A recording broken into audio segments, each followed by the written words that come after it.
ঈদৰ পূৰ্বে ইছলাম ধৰ্মৰ লোকসকলৰ বেয়া খবৰ নামাজক লৈ জাৰি হৈছে কঠোৰ নিয়ম এতিয়াই জানি লওক নহলে বিপদত পৰিব নামাজ আৰু কুৰবানীক লৈ আহি পৰিছে নতুন নিয়ম জনাইছো সবিশেষ ভিডিঅ'টো যিমান পাৰে শ্বেয়াৰ কৰি দিয়ক ঈদৰ নামাজ আৰু কুৰবানীক লৈ ইতিমধ্যে জাৰি হৈছে এক নতুন নিয়ম যি নতুন নিয়ম অনুসৰি আপুনি ঈদৰ নামাজ নাইবা কুৰবানী দিব লাগিব জানি লওক সম্পূৰ্ণ প্ৰক্ৰিয়া ভিডিঅ'টো স্কিপ নকৰিব আপুনি যদি নামাজ পঢ়িব বিচাৰে প্ৰত্যেক বছৰত আমাৰ ভাৰতবৰ্ষৰ বিভিন্ন ঠাই নোহোৱাৰ ফলত ৰাজপথত নামাজ পঢ়িবলগীয়া হয় এবাৰ ৰাজপথত নামাজ পঢ়া নিষেধাজ্ঞা জাৰি কৰিছে লগতে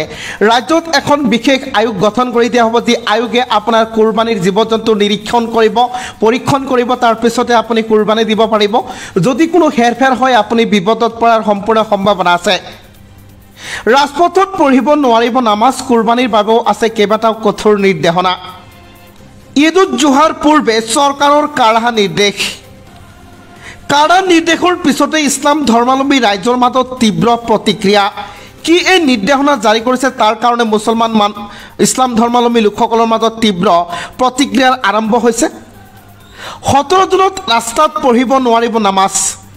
17 জুনত ঈদ-উল-জোহা গতিকে 17 জুনত কোনোৱে ৰাস্তাত নামাজ পঢ়িব নোৱাৰিব বুলি ইতিমধ্যে এক ডাঙৰ নিয়ম জাৰি কৰা হৈছে পূৰ্বে নিৰ্ধাৰণ কৰা স্থানতহে পঢ়িব পাৰিব নামাজ যদি আপুনি নামাজৰ কাৰণে পূৰ্বতে স্থান আপুনি নিৰ্ধাৰণ কৰিছিল সেই স্থানতে আপুনি নামাজ পঢ়িব লাগিব সংখ্যালঘু আয়োগৰ কঠোৰ দৃষ্টি থাকিব আপোনাৰ ওপৰত জন্তুৰ কুৰবানী নিৰীক্ষণ কৰিব বিশেষ আয়োগে কি জন্তু আপুনি কুৰবানী দিলে সেই কুৰবানী দিয়া জন্তুটো কি আছিল তাৰ কাৰণে নিষেধাজ্ঞা জাৰি কৰিছে বিশেষ আয়োগে কঠোৰ নিৰীক্ষণ কৰিব নিৰীক্ষণ কৰা হ'ব কুৰবানী আৰু নামাজৰ স্থান সম্পূৰ্ণৰূপে পৰিষ্কাৰ কৰিব লাগিব কুৰবানীৰ স্থান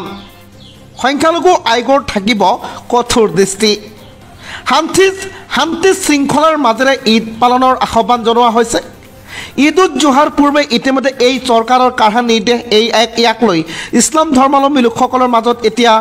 আলাপ আলোচনা চলিছে সিহঁতৰ তীব্ৰ প্ৰতিক্ৰিয়া আৰম্ভ হৈছে ঈদৰ পূৰ্বে এনেকুৱা ধৰণৰ নিয়ম দিয়াটো আপোনালোকৰ কাৰণে কি